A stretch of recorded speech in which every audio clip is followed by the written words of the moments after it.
Want to thank everyone for joining us today on the TradeXchange Week Ahead webinar for the week of November 21. Want to thank everyone for joining us and everyone on the streams that are joining us as well. Thank you. We know it is coming up to be a holiday week, so we'll keep it short since it is a pretty slow week on the data side. Just a quick recap of last week. Last week, following the market surge on the CPI report on Thursday, the markets are trying to get their footing. The past week, the markets did barely budge, taking a tad lower even with a colder PPI reading. We did get an idea of how delicate, though, the market can be following continued headlines from the Fed. And we saw some headlines on the Ukraine-Russia crisis on those reports that were later dispelled of a Russian missile strike on Polish territory. So we did see the fragility of these markets continuing even with those better than expected CPI and PPI reports.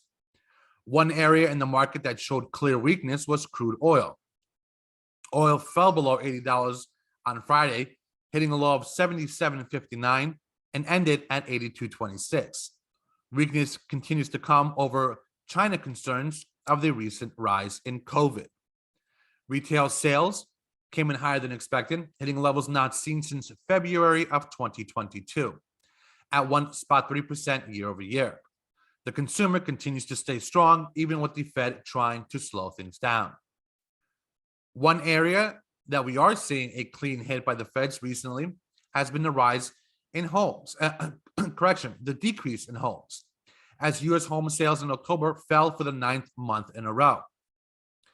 One other thing that we've been watching that we post every morning in the news desk is the yield curve mindset, which is a recessionary data point. That level continues to drop to its lowest level in over 40 years. We saw that move, seeing an even bigger drop following the commentary from Fed's Bullard that the Fed terminal policy rate should reach a minimum level of 5% and may need to go to 7% to achieve all Fed objectives. So we are seeing continued headlines in regards to the Fed affecting the market volatility. So that is why we focus a lot of our energy in regards to what the Fed is saying. With a shortened week coming up, Thursday markets are closed for Thanksgiving. U.S. markets have an early close on Friday at 1 p.m. Eastern time. This week, we are watching on the economic side.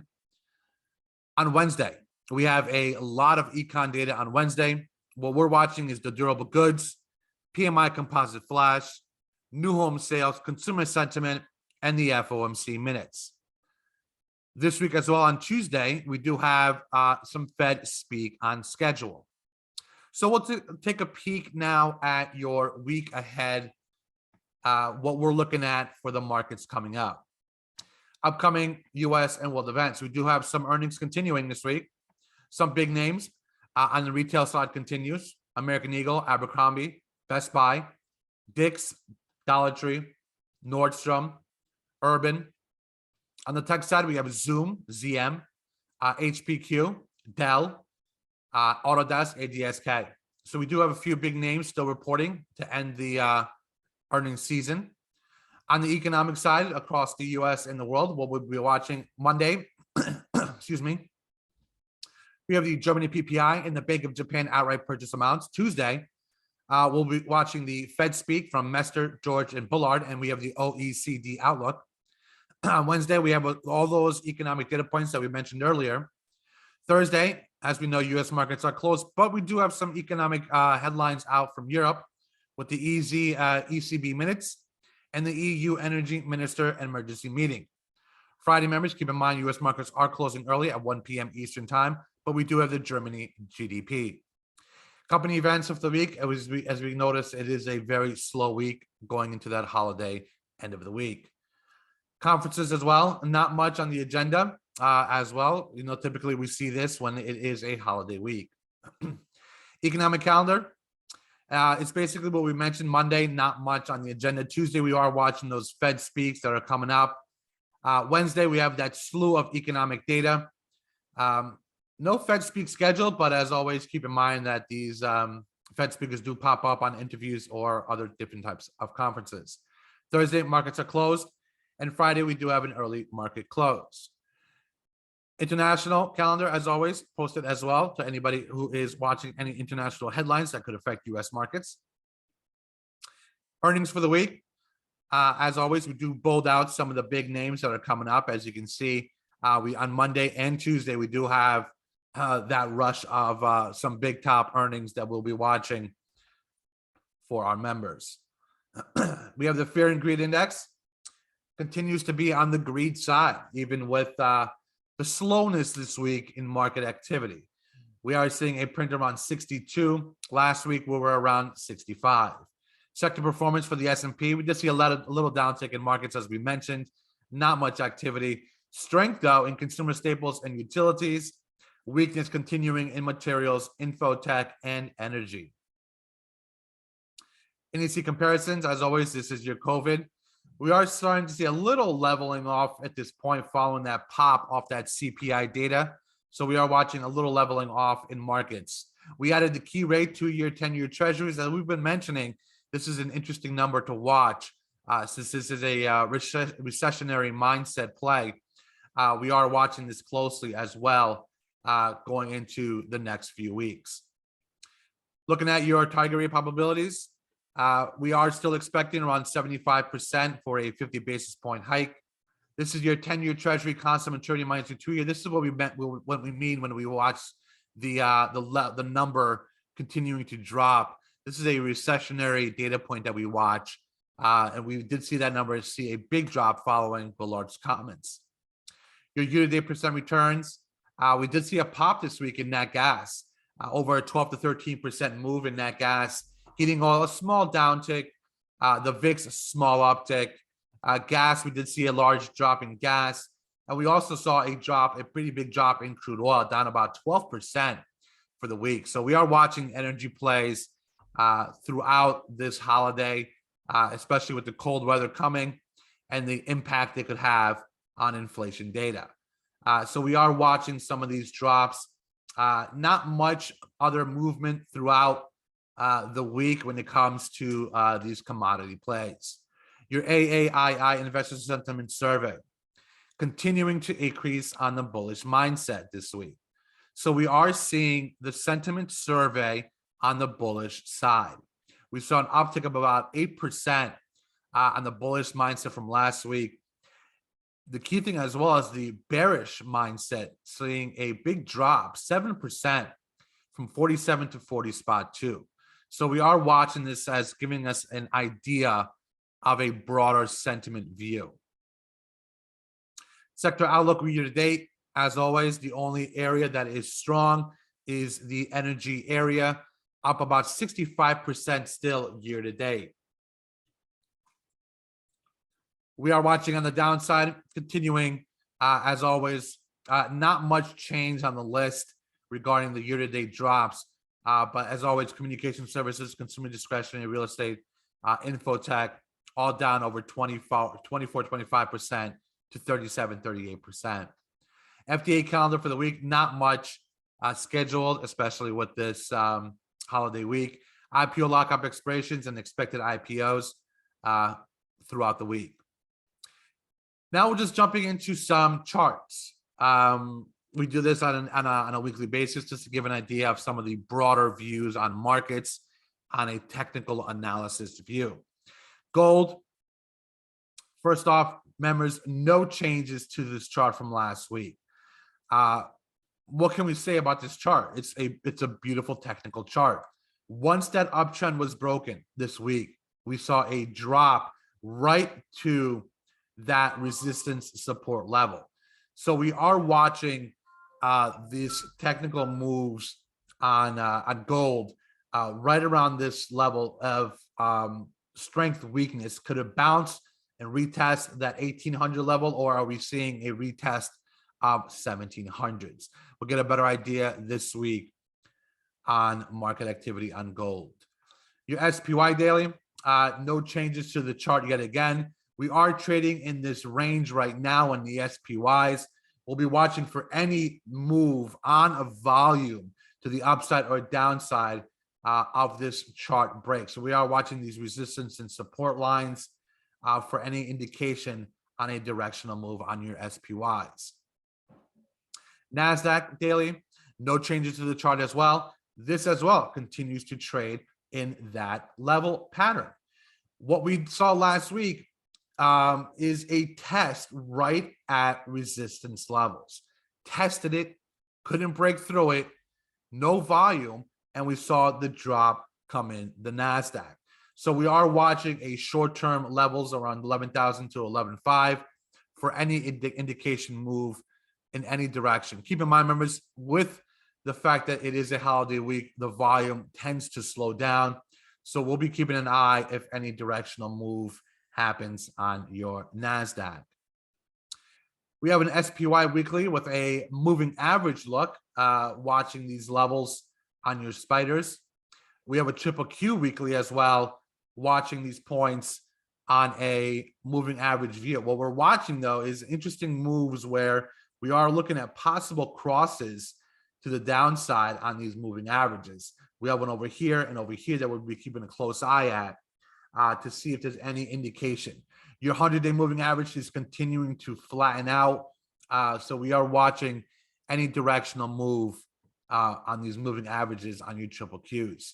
IWM daily on a moving average view as well. We are watching a small, as we've been mentioning, the IWMs are not as weak as a lot of the other areas have been. We are watching these as trying to base out on your moving average views on your IWMs. Looking at your 10-year yield monthly on a moving average view, all continuing upside moves. So we are watching if any of these are tested or see any movement to the downside. Another view of your 10-year yield weekly. This is on a trend line and resistance support level view. No changes to the chart, members. We are continuing to test that downtrend. We tested a few weeks back, and once that level was tested and weakness came, we expected to see continued weakness, and that is what we saw this week. Traders are watching for that 4% upside move on the bullish side and a 3.5% downside level on the bearish side. Diamond daily, continuing to watch on the moving average view. We are starting to see some curves and curls to the upside. So we are watching the DIAs, diamonds, into this week. If this level tries to continue to build some range top here for a big move, in our opinion, to the up or downside. IWM weekly, we added a short-term uptrend at this point following last week. We are seeing that level building something similar to the last time we saw before the initial break. So we are watching this level. It's interesting how the IWM, we did not affect or change this trend line, tested this trend line almost perfectly before it sold off to end the week. So we are watching this longer term trend on an upside move, as well as this short-term uptrend for a downside move. HYG weekly on a moving average basis. Your S&P 500 weekly on a technical look with your resistance and trend lines. We added this uptrend similar to what we did with the IWMs. We added this short-term uptrend on a watch. Not much action this week, as we noticed. We were down less than 1%. Not much action this week in your S&Ps, basically trading right at that resistance level. We'll be keeping a close eye on that moving forward this week. Your VIX weekly continuing to just be in this range. It's been in this range since January. So we are watching any move, indicated move on an up or downside on this range. Looking at your oil. We added a short-term downtrend to oil following the recent move. We are watching that this level support on crude oil, which is around the 75, 76 level. And we are watching the upside resistances around the 85 to 90. So we are watching crude oil closely, especially following the weakness that it saw once this support level was broken right here, we saw some strength in the selling on crude oil. US dollar daily, no changes to the chart. Last week, we were mentioning how we were watching 106s as a key support level. We hit a low of 105.54, bounced off that very quickly, back to that resistance at 107, and based out right at that 106 support level. Seems like a little band right here is being built, and we are watching if there's any indication of something similar in previous trades. So we are watching this level for any upside downside move. We do have this downtrend right here. We are watching for any possible move, which is above the 108s level. Bitcoin. What can you say about Bitcoin right now? It is event driven. The volume did come, as we've been mentioning.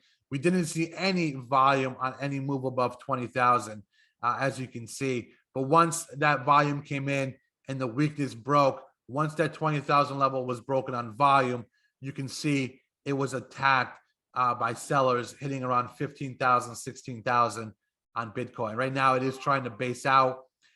We believe that continued headlines out of this FTX could give a directional move once more headlines and clarification is made in that area.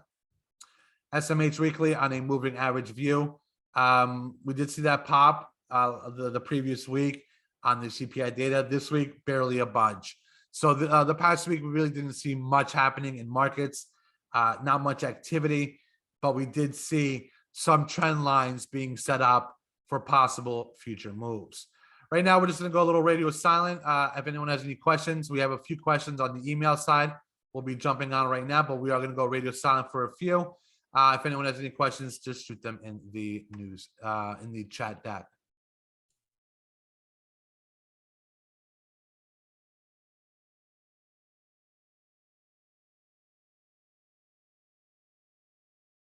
One question that comes in every week is our thought process for the week.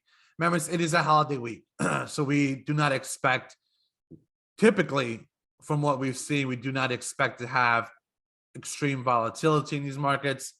Monday, Tuesday, and Wednesday, you can see some action. Thursday, as we know, markets are closed, with Friday a shortened day closing at 1 p.m. We'll be watching Wednesday, especially on these economic data points, to see if this has any indication, especially the new home sales and consumer sentiment. So we'll be keeping a close eye on Wednesday on the economic side. Tuesday, we do have some Fed speakers that we'll be listening closely to on a better view or indication. The mindset right now, from what we've seen and heard, is of 50 basis points coming up in December. So we are watching to see if that mindset does change the closer we get to the announcement. Keep in mind, members, we do have the blackout period coming up as well. So we'll be seeing what the rest of the Fed speakers say into that blackout period. Other than that, members, we do expect it to hopefully not be too crazy of a move throughout the week, because it is, like we said, a holiday week, and typically volume is on the low end side as well as news flow. But on that mindset, if something does come out, we could see some pretty big moves. So we're watching closely and keeping a close eye on Tuesday and Wednesday of this week.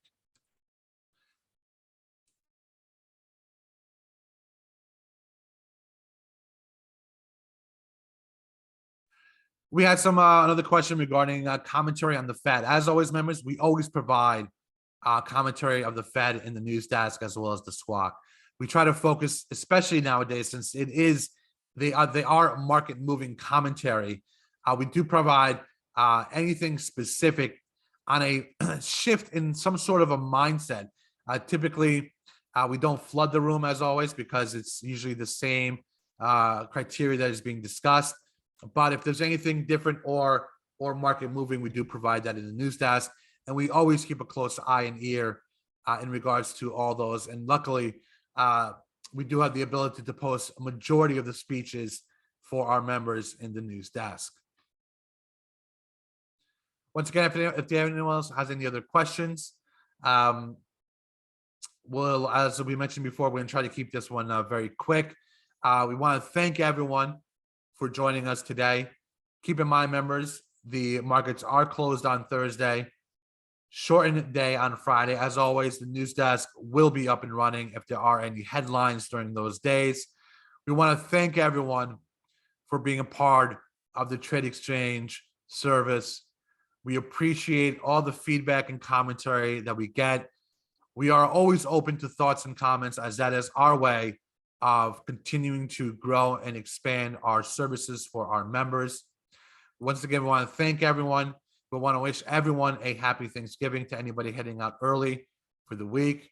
Be careful out there if you're going out shopping. We always know how hectic it could be on these Black Friday and Thursday sales. So everyone, be safe. Thank you. Enjoy. And we'll see you first thing Monday morning for the pre-market prep, and check the news desk to get yourself ready for Monday's open. Thank you. Enjoy. Trade Exchange out.